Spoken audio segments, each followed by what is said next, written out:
ఏమైంది? సినిమా కొనేసారా? అది ఇవాళే కదా కలిసాం, ఇంకోసారి కలిస్తే కొనేస్తారు. ఎందుకు రబద్దాలు? నువ్వురా. ఏంట్రా ఉండేది? ఏమండి, అక్కడ ఉండే వాళ్ళందరూ సంతోషబాబు మనుషులే అండి. సినిమా కొనం పొమ్మన్నారు. మనకపోతే ఇంత సినిమా తీసాం, మనమే ప్రింట్లెస్ రిలీజ్ చేద్దాం. ప్రింట్లేసి ఏం చేసుకుంటామండి? ఆడించడానికి థియేటర్ ఉండాలిగా. అసలు ఇండస్ట్రీలో ఉండే ఆడేవాళ్ళు, ఆడించేవాళ్ళు, కొనేవాళ్ళు, కొనుక్కునేవాళ్ళు అందరూ సంతోషబాబు మనుషులే అండి. ఒరే, ఆ ప్రింట్ తీసుకెళ్లి మన ఊరు తిరణాల్లో గుడి ముందు తెరగట్టి ఆడించుకోవాలరా. అసలు మనం ఇక్కడ దాకా రావటమే చాలా గ్రేట్ రా. పదరా, మన వల్ల కాదు కానీ మన ఊరు పోదాం. లేదా నేను సినిమా రిలీజ్ చేసి తీరుతాను. బలరా, ఇంకా నీకు అర్థం కాకపోతే ఎలారా? మనం సినిమా రిలీజ్ చేయలేవురా, రిలీజ్ అవ్వదు. అయినా నువ్వు సినిమా తీస్తా అన్నావు, తీసావు అంటే నువ్వు గెలిచావురా. మనం గెలిచావు. నువ్వు అలా కాదురా, సినిమా రిలీజ్ అయితేనే మనం గెలిచినట్టు. రే, కొనేవాళ్ళే లేనప్పుడు సినిమా ఎలా రిలీజ్ చేస్తావురా?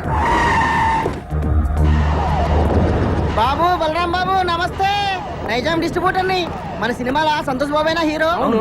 అయితే 5 కాదు, మొత్తం 10 లక్షలు ఇస్తా. నైజాం ఏరియా మొత్తం నాకే కావాలా. 10 లక్షలు ఈ నుంచేదేటండి, నేను 20 లక్షలు ఇస్తా. 20 లక్షలు ఆడిచ్చేదండి, నేను 60 లక్షలు ఇస్తా. నేను కోటి ఇస్తా, సింగిల్ పేమెంట్ నాకే కావాలి. అరే అటోజీ, జరుగు నేను ఏదో మాట్లాడుతున్నా. 2 కోట్లు ఇస్తా. బాబు, బలరాం బాబు, ముందు వచ్చే నాకే కావాలి.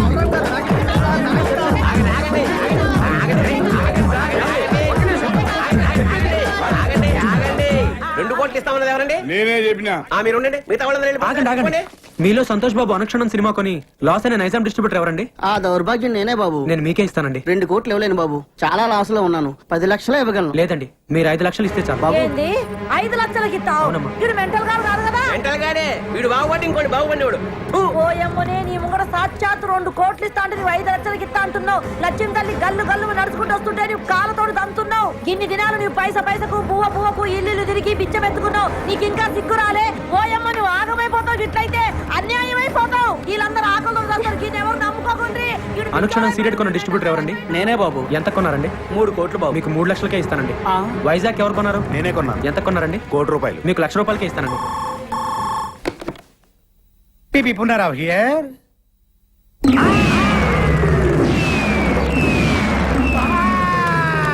ఏమైంది బాబాయ్? బాబా ఏమైందా? మనం రాయలుగా ఇచ్చిన టీ అండ్ బిస్కెట్స్ తిని ఆ బలరాం ఇంటి ముందు క్యూ కట్టి మరీ సినిమా మొత్తం కొనేశారంట. కొనేసారా? ఎవడైతే మొట్టమొదట నేను సినిమా కొన్నాను చెయ్యెత్తాడో ఆడే ముందు సినిమా కొన్నాడంట. దానికి కూడా నేను పెద్ద ఫీల్ అవ్వట్లేదు బాబాయ్. మనమిచ్చిన టీ అండ్ బిస్కెట్స్ తిని ఇది మనమిచ్చిన టీ అండ్ బిస్కెట్స్ తిని ఆడి సినిమా కొనడానికి ఆడకి మనసు ఎలా ఒప్పింది బాబా. ఏపీ మొత్తం సోల్డ్ అవుట్ అంట. కనీసం కర్ణాటక ఒరిస్సా ఉన్నాయేమని అడిగా. ఎందుకు? నేను కొనుక్కుందామని. నీ అబ్బా, చివరికి ఆ 2 కూడా మోసం చేశారు బాబాయ్. కానీ బాబాయ్, ఈ ప్రపంచంలో ఎవరినైనా నమ్మొచ్చు కానీ బాబాయ్, మీ సినిమా వాళ్ళ మాత్రం వామ్మో నాయనోయ్. ఎట్టి పరిస్థితుల్లో నా సినిమా రిలీజ్ అవ్వకూడదు బాబాయ్. ఆ సినిమా రిలీజ్ అవ్వకూడదు అంతే. నువ్వేం చేస్తావో నాకు తెలియదు. ఆ సినిమా రిలీజ్ అవ్వదు అవ్వదు అవ్వనివ్వను. లాయర్ విశ్వనాథ్ ఉన్నాడా? ఎవరు సార్ మాట్లాడేది? జస్టిస్ చౌదరి సార్ అది ఫోన్ ఇవ్వకే. Hello, Vishwanath here. ఎవరు? సార్, లాయర్ గారు నేనండి. పీపీ ఉన్నారా? మీతో అర్జెంట్ గా పనిపడింది సార్. ఎవరు కావాలండి? ఇక్కడ పి బలరాం ఎవరండి? మీరెవరండి? కోర్టు నుండి సమన్లు వచ్చా. అరే బలరాం, ఇదేదో ఇంగ్లీష్ లో చదువు. సినిమా రిలీజ్ కాకుండా సంతోష్ బాబు కోర్టులో రిట్టేశాడు. జడ్జి గారు వస్తున్నారు, అందరూ లేచి నిలబడండి.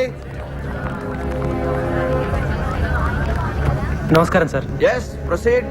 యువర్ ఆనర్, బలరామ్ అనే ఇతను ఆంధ్ర అమితాబైన సంతోష్ బాబుకి ఇష్టం లేకపోయినా బలవంతంగా బెదిరించి అతనికి తెలియకుండానే దొంగచాటుగా సినిమా తీశాడు. పెద్ద స్టార్ అయిన మా సంతోష్ బాబు ఇమేజ్ నష్టం కలగకుండా ఉండాలంటే అతను తెలియకుండా తీసిన ఈ చంద్ర అనే సినిమా రిలీజ్ ని వెంటనే ఆఫ్ చేయించాలి. అంతేకాకుండా మా క్లయింట్ ను మోసం చేసి మానసికంగా హింసించినందుకు ఈ బలరామ్ అనే వ్యక్తికి extortion, blackmailing, arm twisting and cheating కేసుల కింద 419, 419A, 506 అండ్ 420 సెక్షన్ల కింద 7 సంవత్సరాలు కట్టు కారాగార శిక్ష విధించాలని కోర్టు వారిని కోరుకుంటున్నాను. 2 ఏళ్ళు అనుకున్నా, 7 ఏళ్ళకి పెట్టాడు టెండర్.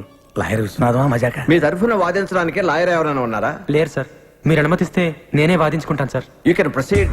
మా ఆంధ్ర అమితాబ్ సంతోష్ బాబు గారికి అడిగితే ప్రాణాలు ఇచ్చే అభిమానులు ఉన్నారు సార్. వాళ్ళలో నేను ఒకని సార్. Same dialogue. ఫస్ట్ నుంచి ఇదే మెయింటైన్ చేస్తున్నాడు. వాళ్ళ అభియోగాన్ని పరిగణలోకి తీసుకునే ముందు ఆయన నటించిన మొదటి సినిమా ఆలోచన, 9వ సినిమా అనుక్షణం ఒక్కసారి చూడవలసిందిగా కోరుతున్నాను your honour. Objection your honour. నిందితుడు 2 సినిమాలకు నిర్మాత కాదు, దర్శకుడు కాదు. ఆ రెండు సినిమాలకి ఇతనికి ఎటువంటి సంబంధం లేనప్పుడు ఆ సినిమాలు చూడాల్సిన అవసరం ఏంటి యువర్ ఆనర్? సంబంధం ఉంది యువర్ ఆనర్. నేను తీసిన చంద్రలోని హీరో, నేను చూపించబోయే రెండు సినిమాల్లోని హీరో నా అభిమాన నటుడు సంతోష్ బాబే కాబట్టి సంబంధం తప్పకుండా ఉంది your honour. Objection over road. బాబాయ్ ఆడు జడ్జి గారికి లోపల సినిమా ఎందుకు చూపిస్తున్నట్టు? అది ఇంత ట్రాఫిక్ లో హాల్కి వెళ్ళి సినిమా చూడడం కష్టం కదా, పైగా జడ్జి గారి సినిమా చూసి చాలా రోజులు అయిందంట, అందుకనే ఇక్కడ చూపిస్తున్నా. ఓహో, ఈ అబ్బా నువ్వు ఇంత సన్నాసుడి కాబట్టి ఆ నీకు తెలియకుండా నీతోనే సినిమా తీసాడు. అక్కడ చూడు. నేను జడ్జిమెంట్ ఇచ్చే ముందు మిస్టర్ సంతోష్ బాబు, గతంలో మీరు నటించిన ఆలోచన సినిమా చూశాను, అనుష్ఠరం సినిమా చూశాను. వాటిల్లో మీరు పెట్టుకున్న విగ్గు, మీరు పూసుకున్న మేకప్, మీ డ్రెస్, మీ నటన చాలా కృత్రిమంగా ఉన్నాయి. మీరు లేటెస్ట్ గా నటించిన చంద్ర సినిమా చూశాను. దానిలో మీ హెయిర్ స్టైల్ గానీ, మీ మేకప్ గానీ, మీ డ్రెస్ గానీ, మీ నటన గానీ అద్భుతం. ఒక సన్నివేశంలో మీ కళ్ళల్లో కనిపించిన భయం, మీ శరీరం వణికిన తీరు చూస్తుంటే మీరు నటించలేదు, నిజంగానే భయపడ్డారని ఫీలింగ్ కలిగింది. మీ నటన స్వర్గీయ ఎన్టీ రామారావు, నడిగర్ తిలకం శివాజీ గణేశన్ గారిలో కూడా మరిపించిందంటే నమ్మండి. జడ్జి గారు పూడుతున్నారా తిడుతున్నారా?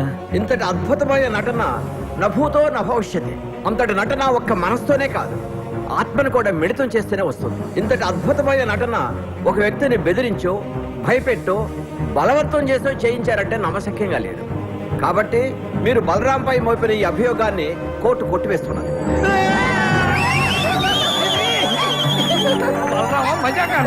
సరే సార్, కోర్టు వారు చెప్పినట్టుగా మేము ఒప్పుకుంటాం. అయితే సంతోష్ బాబు ఒక్క సినిమాకి 3 కోట్ల రెమ్యునరేషన్ తీసుకుంటాడు.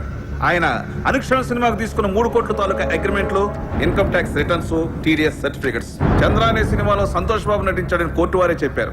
కానీ ఆయనకి పారితోషికంగా ఇంతవరకు ఒక నయా పైస కూడా రాలేదు.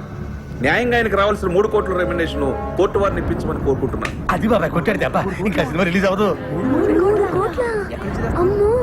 3 కోట్ల ఎక్కడి నుంచి తెస్తాడు? అక్కడ మీద 5 లక్షలకి. వీళ్ళు కోరినట్లుగానే 3 కోట్లు ఇవ్వడానికి నేను సిద్ధమే యువర్ ఆనర్. అయ్యా జడ్జి గారు, కోట్లు అంటే తొడుక్కునే కోట్లు అనుకున్నాడేమో. Order order. కానీ ఇచ్చే ముందు ఒక్క మాట పెడతాడు వీడు, మళ్ళీ ఏదో పెడతాడు. ఒక్కసారి నైజాం డిస్ట్రిబ్యూటర్ శివారెడ్డి గారిని పిలిపించాల్సిందిగా కోర్టు వారిని కోరుతున్నాను. Objection your honour. మాకు రావాల్సిన డబ్బులకి ఈ డిస్ట్రిబ్యూటర్ కి సంబంధం ఏంటి యువర్ ఆనర్? ఉంది యువర్ ఆనర్. సంతోష్ బాబు గారు ఇంతకు ముందు సినిమా కొన్నది, నా సినిమా చంద్ర కొన్నది ఇతనే కాబట్టి సంబంధం ఉంది యువర్ ఆనర్. నమస్తే సార్. మీరు సంతోష్ బాబు నటించిన అనుక్షణం సినిమా ఎంత కొన్నారు? 5 కోట్లకి. మరి నా సినిమా ఎంత కొన్నారు? 5 లక్షలకి. మీరు ఇంకెళ్ళచ్చు. వైజాగ్ డిస్ట్రిబ్యూటర్ ని పిలిపించాల్సిందిగా కోరుతున్నాను యువర్ ఆనర్. నమస్తే సార్. మీరు ఇంతకు ముందు సినిమా ఎంత కొన్నారు? 1 కోటి రూపాయలకి. చంద్ర ఎంత కొన్నారు? 1,00,000 రూపాయలు. ఇంకా మీరు వెళ్ళచ్చు. సార్, ఇది హమాం సబ్బు. హమాం సబ్బు హమాం సోప్ కి ఈ కేసుకి ఏమైనా సంబంధం ఉందా యువర్ ఆనర్? సంబంధం ఉంది యువర్ ఆనర్. లాయర్ గారు ప్రతి మాటకి అడ్డం పడకుండా నాకు 2 నిమిషాలు టైం ఇస్తే అందరికీ అర్థమయ్యేలా వివరిస్తాను యువర్ ఆనర్. ఎలాగండి మీతోటి అతను వాదన ఏదో నన్ను కాస్త విననివ్వండి. Please proceed. ఈ హమాం సబ్బుని మనం బజార్లో 13 రూపాయలకు కొంటున్నాం. దీన్ని తయారు చేయడానికి తయారీదారుడికి అయ్యే ఖర్చు 5 రూపాయలు. దీన్ని అక్కడి నుంచి ఇక్కడికి తీసుకురావడానికి రవాణా ఖర్చు, ఎక్సైజ్ డ్యూటీ, వ్యాట్, పబ్లిసిటీ ఖర్చు, డీలర్స్ లాభం, రీటైలర్స్ లాభం అన్ని కలిపి దీన్ని 13 రూపాయలకు అమ్ముతున్నారు. తయారు చేయడానికి 5 రూపాయలు ఖర్చు అయ్యే సబ్బుని 13 రూపాయలు కాకుండా 100 రూపాయలకు అమ్మితే ఓకేనా సార్? అది ఎలా కుదురుతుందయ్యా? అలా చేస్తే సబ్బు కొనుక్కున్న వాడిని మోసం చేసినట్టు అవుతుంది కదా. ఇదే సబ్బు తయారీకి 100 రూపాయలు ఖర్చు పెట్టి 5 రూపాయలకు అమ్మితే ఓకేనా సార్? అది కుదరదు. అలా చేస్తే పరిశ్రమలు నష్టాలు పాలై మూతపడతాయి. ఏ దేశంలోనైనా పరిశ్రమలు బాగుంటేనే అభివృద్ధి. ఏ వస్తువు తయారు చేయడానికైనా అమ్మకం రేటును బట్టి ఖర్చు చేయాలి, ఖర్చుకు తగినట్టు అమ్మకాలు జరగాలి. ఇది ఎకానమీ పాలసీ. దీని ప్రకారం మీరు చెప్పేది ఏంటంటే ఏ వస్తువుకైనా అమ్మే రేటును బట్టే తయారీ ఖర్చు ఉండాలి, తయారీ ఖర్చును బట్టే అమ్మే రేటు ఉండాలి. అంతే కదా your honour? Yes, you are right. మామూలుగా మా సంతోష్ బాబు గారి సినిమా నైజాం ఏరియా 5 కోట్లకు అమ్మితే ఆయనకి 3 కోట్లు ఇస్తారు. మరి నేను 5 లక్షలకే అమ్మితే మా ఆంధ్ర అమితాబ్కి ఎంత ఇవ్వాలో మీరే చెప్పండి యువర్ ఆనర్. 3 లక్షలు. ఆ 3 లక్షలు ఇవ్వడానికి నేను సిద్ధమే యువర్ ఆనర్. గుడ్, చేసేయ్.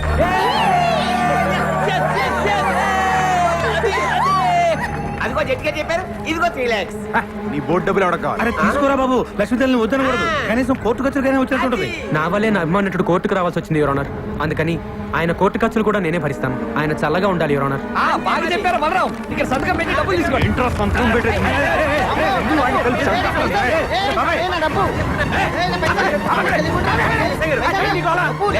జడ్జి గారు చెప్పిన డబ్బులు తీసుకోవట్లేదు సార్. డబ్బులు తీసుకుని మర్యాదగా సంతకం పెట్ట. డబ్బు అక్కర్లేదండి. సంతోష్ బాబు, సంతకం పెట్టి డబ్బులు తీసుకోండి, లేకపోతే కోర్టు ధిక్కారం అవుతుంది. సంతకం పెట్టండి. మన దగ్గర పెళ్లి లేదండి. మా దగ్గర ఉందండి. అనా పైసలతో సహా మాకు డబ్బులు ముట్టినవేరు మేము రాసాము. మీరు సంతకం పెట్టి డబ్బులు తీసుకోండి. పెట్టు బాబాయ్, పెట్టండి, పెట్టు. సంతకం పెట్టండి. సంతోష్ బాబు, సంతోష్ బాబు, సంతోష్ బాబు. సార్, నేను సినిమా తీయడానికి కారణం మీ ఆశీర్వాదం. బాబాయ్ వీడి ఫస్ట్ నుంచి సేమ్ డైలాగ్ వాడుతున్నాడు సార్, బాబాయ్. రేపే మన సినిమా రిలీజ్ సార్, తప్పకుండా చూడండి. ఎవడు చూస్తాడు నీ బోర్డు సినిమా?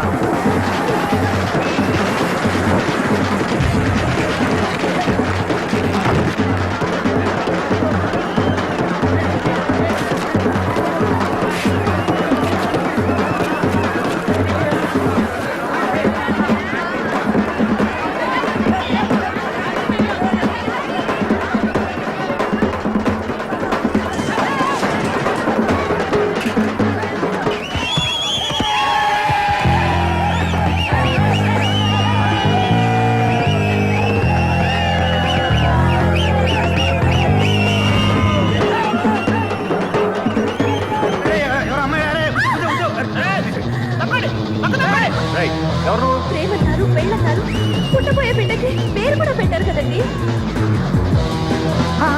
బాబాయ్ నేను కూడా ఉన్నాను బాబాయ్. అబ్బా సూపర్ బాబాయ్. ఎరగ తీసేట ఊరుకో, నాకు అసలు ఇక్కడ కాకుంటాను చూసినట్టే గుర్తులేదు. అంతేలే గుర్తుండదు. ఎంతమంది గుర్తుపెట్టుకుంటారు నువ్వు మాత్రం. వెళ్ళి కార్లో కూర్చో.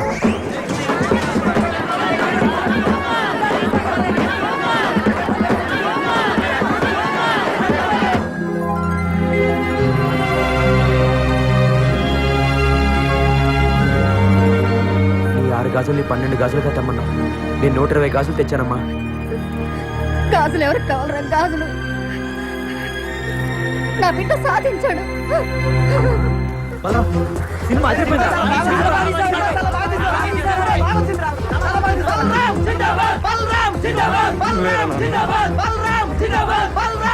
దీనికి అంతటికీ కారణం నువ్వేనన్నా.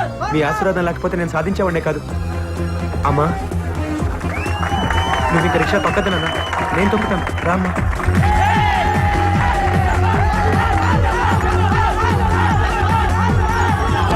నేను దయ్యాన్ని కాదు. అద్దుల దయ్యం, అద్దుల నేను అసలు చావలేదు. చచ్చిపోలే. నేను సచ్చినట్టు నటించి నీ దగ్గర డబ్బులు లాగాం. ఓయమ్మనే, పైసలన్నీ ఇదిగో నీ డబ్బు. గుంజుకున్నారా? ఇదిగో దానికి వడ్డీ. ఎన్ని పైసలు తీసుకున్నారో వడ్డీ మీకు అంతే ఇచ్చిండ్రు.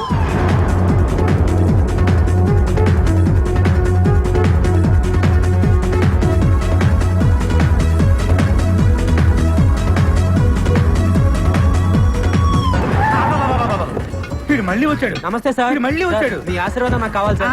ఆశీర్వాదం ఆశీర్వాదం అంటానే నెత్తిని చెట్ట కోపం పెట్టావు. మళ్ళీ ఎందుకు వచ్చావు? కాదు సార్, బ్యాలెన్స్ ఏంటి మేము ఇవ్వాలా? లేదు సార్, మేమే మీకు ఇవ్వాలి.